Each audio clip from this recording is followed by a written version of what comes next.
Salut à tous, bienvenue à Glodjigbe. En passant cette entrée, vous découvrirez une autre ville. 400 hectares entièrement viabilisés et aménagés pour accueillir les entreprises, les industries. Nous sommes dans la zone économique et spéciale. C'est une initiative, une réalisation à mettre à l'actif du président Patrice Talon qui depuis quelques années change le visage du Bénin. C'est le nouveau Bénin. Je vous amène découvrir.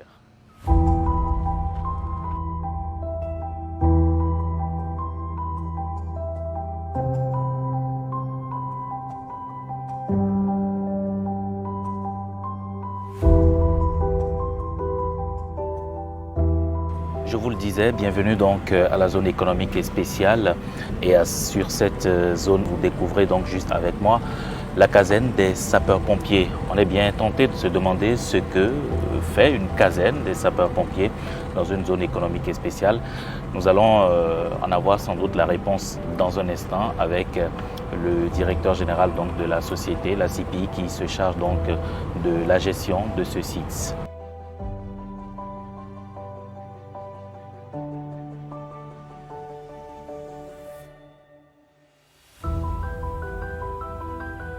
Nous poursuivons notre tour dans la zone économique spéciale de Glodjigbe sur ce axe entièrement bitumé. Vous le constatez si bien, fortement électrifié également. C'est la preuve que tout se passe très bien ici et que les investisseurs s'installent déjà. D'autres espaces sont d'ailleurs déjà réservés, aussi bien par des structures, des entreprises au plan national qu'international. Les investisseurs sont nombreux à signer quotidien des contrats donc avec la société qui s'occupe de la gestion donc de ce site. Juste derrière moi, un lot d'entrepôts sur 100 000 mètres carrés prévus. Il y en a déjà donc plus de la moitié achevés, dont 28 000 ces entrepôts. Et puis de l'autre côté, vous les verrez également, 30 000 mètres carrés déjà achevés. Il faut préciser que ces entrepôts qui ont été bâtis vont permettre en réalité aux investisseurs non seulement de stocker les matières premières, mais surtout les produits finis.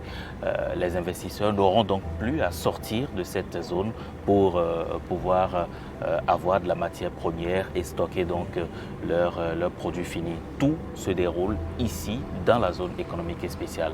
C'est tout un bonheur d'y vivre alors. Elle est bien vaste, cette zone économique et spéciale de Glodjigbe. Et juste à côté justement des entrepôts, derrière moi, vous apercevez cette sous-station électrique. Une sous-station électrique d'une capacité de 20 MW qui est l'une des sous-stations électriques au nombre des 5 qui seront érigées ici à la zone économique et spéciale. Cette sous-station va permettre donc d'alimenter les usines, les entreprises, les industries qui vont s'installer sur cette zone économique et spéciale. Venez avec moi, nous allons découvrir ensemble ce qu'il y a dans cette sous-station électrique. Cette sous-station électrique tire donc sa source de Maria Gleta. Maria Gleta, vous le savez, qui est l'une des réalisations à mettre à l'actif du président de la République, toujours dans l'optique, dans le dessein de pouvoir permettre d'avoir une disponibilité électrique. Allons découvrir ensemble.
directeur général de la Société d'investissement et de promotion de l'industrie. CIPI Bénin nous reçoit sans doute pour revenir sur les points les plus importants, le pôle d'attraction que constitue en réalité la zone économique spéciale de Glodjibé. Monsieur Letondji Béton, bonsoir, merci de nous recevoir. Bonsoir Monsieur Kweku, merci beaucoup d'être venu visiter la zone économique spéciale de Glodjibé. Impressionnant comme zone économique spéciale. C'est très impressionnant, c'est un projet qui va transformer l'économie de notre pays et c'est bien à l'initiative du président de la République que nous avons engagé ce projet depuis 2020. En effet, la zone a été créée en février 2020. Et nous avons engagé les premiers travaux d'infrastructure en février 2021. Et donc tout ce que vous voyez aujourd'hui, ce sont des travaux... en 2022, juste un an. Tout à fait. Ce que vous voyez aujourd'hui, ce sont les travaux qui couvrent la première phase de développement de la zone, à peu près une superficie de 400 hectares. Et donc aujourd'hui, nous sommes à peu près à 99% de taux d'achèvement des premiers travaux d'infrastructure. Aujourd'hui, nous sommes devant la maquette des 1640 hectares de la zone. Ah d'accord, les 1640 hectares. En fait, la zone couvre une superficie de 1640 hectares sur 10 000 hectares qui ont été déclarés d'utilité publique. Et donc sur ces 10 000 hectares, 1640 hectares ont été confiés à la CIPI, la Société d'investissement et de promotion de l'industrie Bénin SA, qui est une joint venture entre la République du Bénin et le groupe Arise. Et donc, c'est la CIPI qui est chargée d'aménager, de développer, de promouvoir et d'exploiter la zone économique spéciale de Glodjibé qui est aujourd'hui connue sous GDIZ, Glodjibé Industrial Zone. Donc, sur cette maquette, nous avons fini le développement des 400 premiers hectares.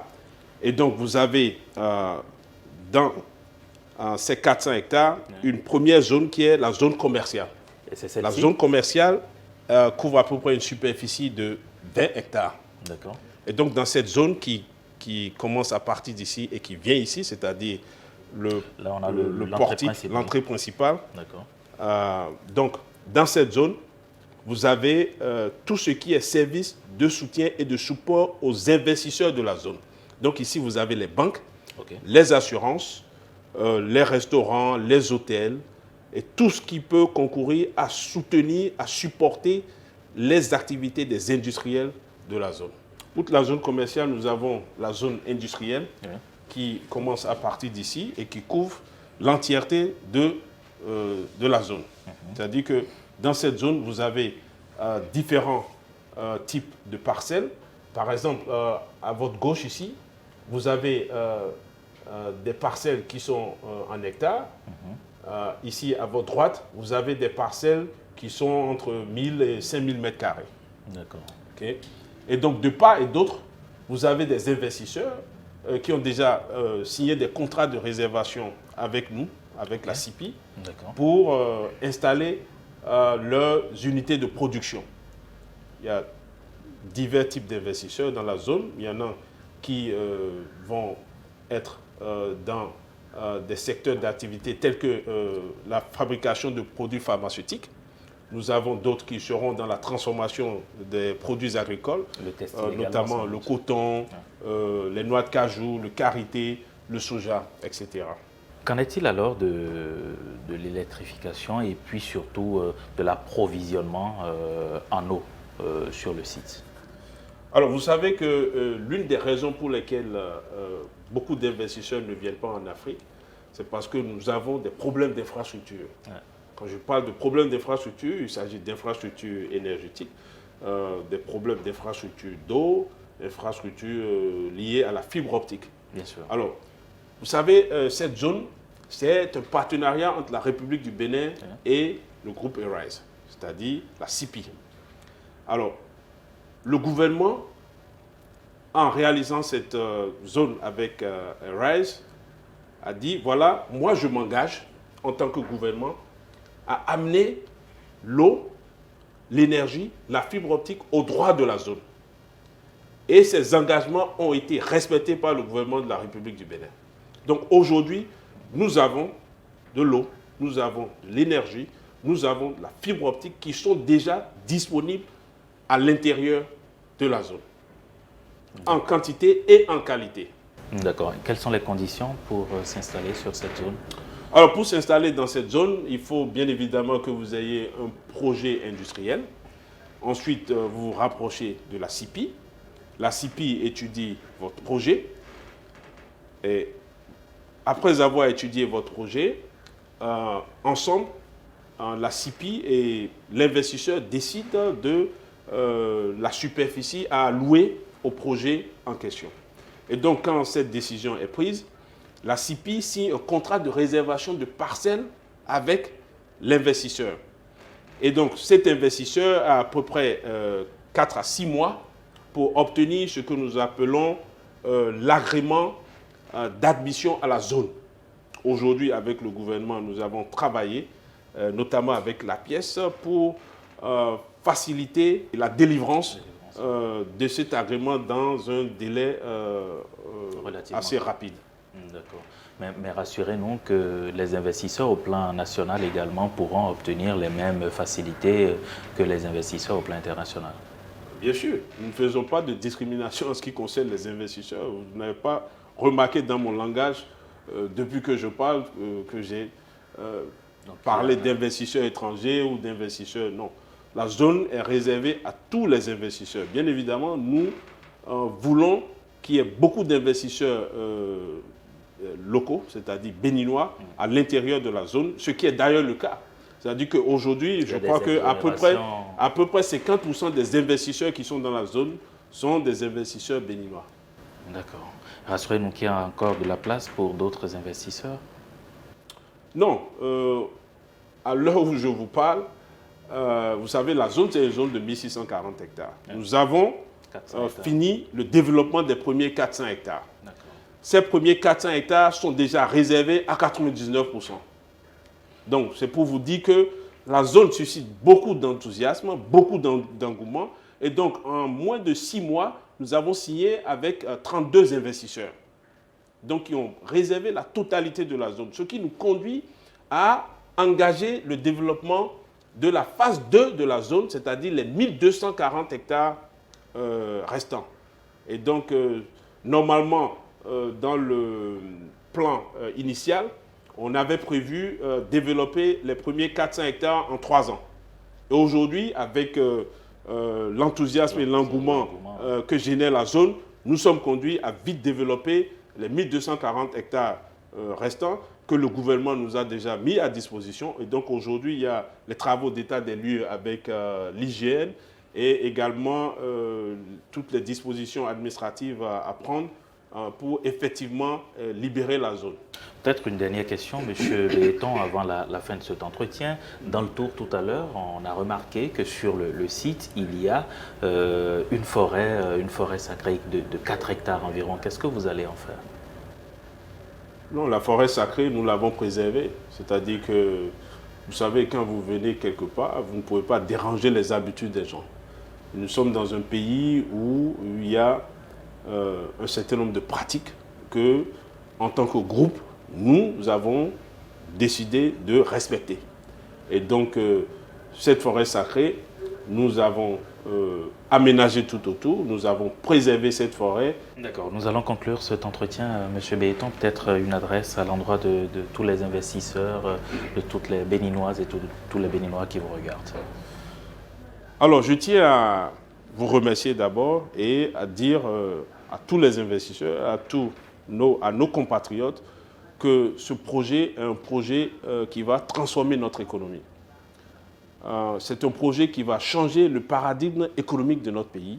C'est un projet qui va permettre au Bénin de passer d'une économie de rente et de faire sa transition vers une économie qui est basée sur le développement de nos produits agricoles et sur la transformation de ces produits agricoles. Et donc, cette zone va nous permettre de créer beaucoup d'emplois. Elle va nous permettre d'augmenter le volume de nos exportations, augmenter notre PIB. Vous savez, quand nous allons augmenter notre PIB, ça va nous permettre d'aller sur le marché des capitaux, lever plus de fonds et à des taux très bas pour pouvoir engager d'autres travaux d'infrastructure, parce que c'est ça qui fait que les investisseurs vont venir au Bénin. Voilà. Et en plus de ça, nous allons pouvoir assurer la transformation de nos produits agricoles. Aujourd'hui, dans cette zone, nous avons 3 usines intégrées de textiles qui vont s'installer et qui vont transformer à peu près 2,7% du coton du Bénin. C'est-à-dire que ces usines vont pouvoir non seulement transformer 2,7% du coton du Bénin, mais employer chacune à peu près 5000 personnes. Et vous imaginez, on ne parle que de 3 usines. Et donc, pour transformer tout le coton du Bénin, si on suit les chiffres les plus récents en termes de production, c'est-à-dire les 735 000 tonnes de coton brut, pour transformer le coton fibre issu de cette production, il nous faut aujourd'hui à peu près 32 usines. Donc, 32 usines fois 5000 personnes, vous imaginez le nombre de personnes qui seront amenées à travailler dans cette zone. Les 3 premières usines seront opérationnelles dans 18 mois. D'ici à peu près 2026, nous aurons au total 11 usines dans la zone.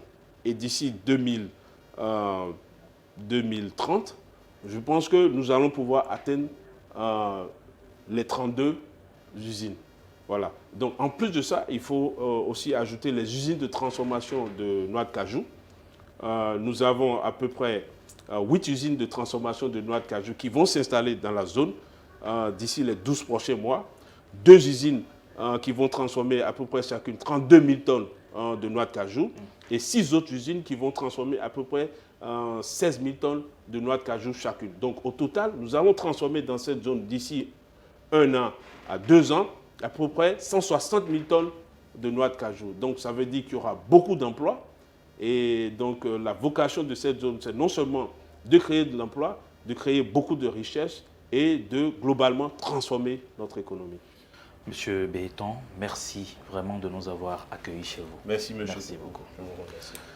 Vous en savez un peu plus désormais sur cette zone économique spéciale et ses compartiments répartis sur un périmètre de 400 hectares. Véritable fleuron de l'économie nationale, cette zone économique spéciale va offrir beaucoup plus d'emplois et de richesses donc aux populations béninoises. Mais que pensent en réalité les populations béninoises de ce lourd investissement, de cet investissement massif consenti par le gouvernement du président Patrice Talon? Je vous amène rencontrer quelques Béninois. Eh bien, nous allons leur demander leur avis sur cet investissement et tout ce qui se fait ici sur la zone économique spéciale.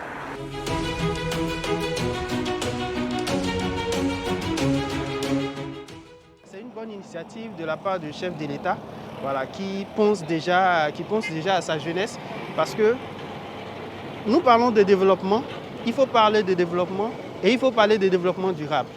Et qui parle de développement durable parle de forcément de création d'emplois. Et il ne peut pas avoir de création d'emplois. En termes de durabilité, en termes de consistance, s'il n'y a pas d'entreprise qui embauche.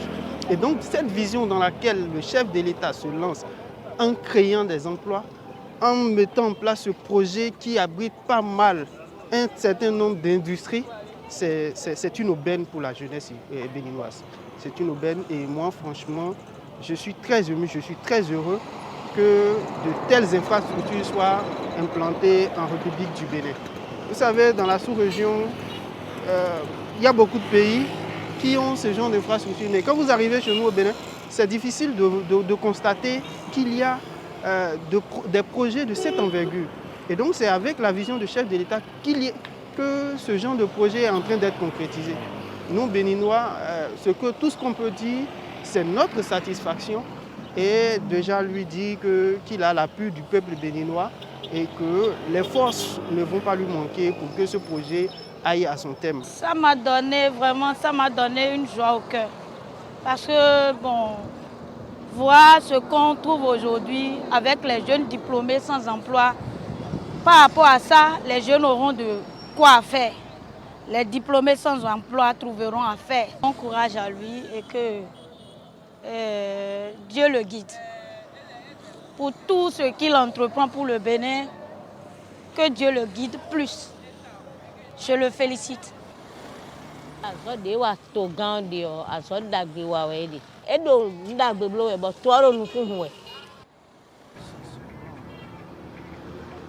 Moi, j'ai l'habitude de prendre par là chaque fois en allant au boulot, au retour du travail, tout ça, je vois.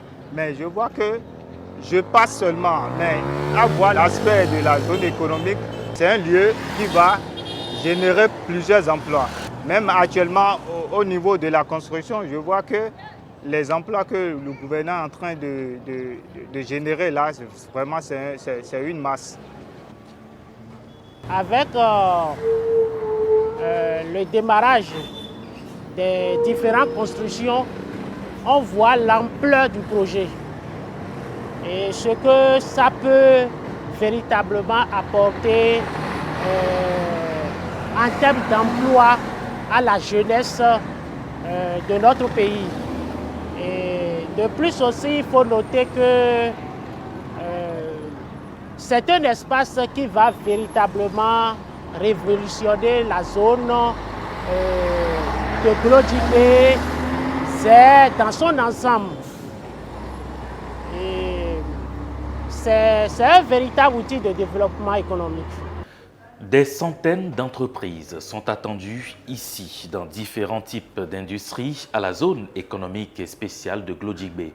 Fleuron de l'économie nationale, le président Patrice Talon offre donc une opportunité énorme, opportunité de création de richesses, de création d'emplois aux Béninoises et Béninois. Les investisseurs aussi bien nationaux qu'étrangers sont donc attendus ici pour pouvoir développer leurs activités.